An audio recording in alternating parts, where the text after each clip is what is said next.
চাহ নিগমৰ বহুখিনি বাগিচা যোৱা সময়ছোৱাত চৰকাৰে নিৰ্ধাৰণ কৰি দিয়া অনুসৰি ন্যূনতম যিটো মিনিমাম ৱেজ 238 টকা বা 250 টকা অসমৰ ক্ষেত্ৰত আমাৰ ব্ৰহ্মপুত্ৰ ভেলীত আৰু কাছাৰত অলপ কম। এই পইচাটো তেওঁলোকক নিয়মিতভাৱে দিব পৰা নাই, PF-ৰ পইচা দিব পৰা নাই আৰু অসমে বহুত বেছি চাহ উৎপাদন কৰে।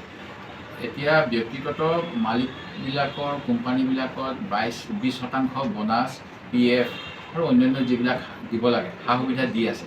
তেনেস্থলত অসম চৰকাৰে কিয় অসম চাহ নিগমৰ বাগিচাসমূহ চলাব পৰা নাই, এটা ডাঙৰ প্ৰশ্ন।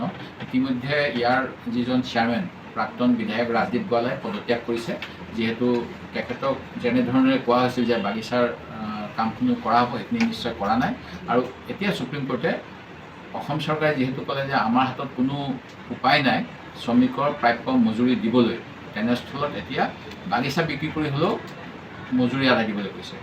এনে সিদ্ধান্ত ল'ব লগা হ'লে অসমৰ অৰ্থনীতিৰ বাবে, চাহ জনজাতিৰ বাবে এটা অতি দুৰ্ভাগ্যজনক সিদ্ধান্ত হ'ব।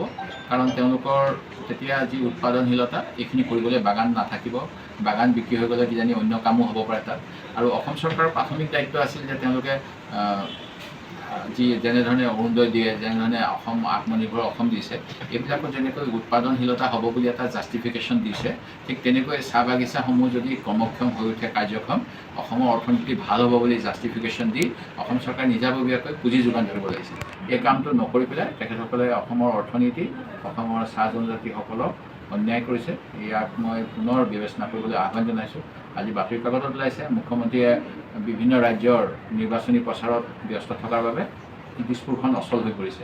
মুখ্যমন্ত্ৰীয়ে অনুগ্ৰহ কৰি প্ৰশাসনৰ কেন্দ্ৰবিন্দু জনতা ভৱনলৈ ঘূৰি আহক আৰু ৰাইজৰ স্বাৰ্থত কিছু ভাল সিদ্ধান্ত লওক। এয়া মোৰ মুখ্যমন্ত্ৰীৰ প্ৰতিও আপোনালোকৰ যোগেৰে আহ্বান।